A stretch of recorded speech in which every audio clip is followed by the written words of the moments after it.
Hi, love, welcome back. Today's episode is a simple reminder that so many of us forget.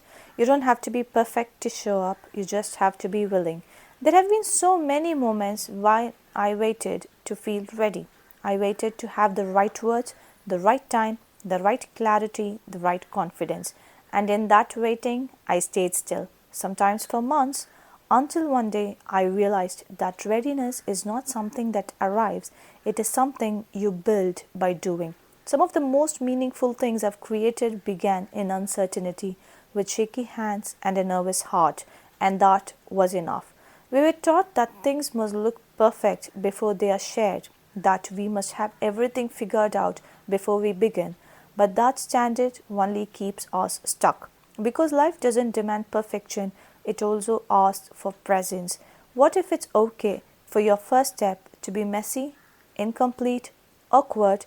What if imperfection is part of the process, not a failure of it? Think of a child learning to walk.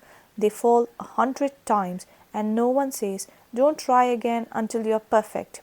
We cheer, we celebrate, but for some reason, the compassion disappears when we grow up. We expect ourselves to get everything right on the first try. But here's the truth: confidence doesn't come before action, it comes after. You don't become capable and then show up, you show up and then you become capable. So here's something to try. Take the smallest possible step, not the big leap, just the next tiny move.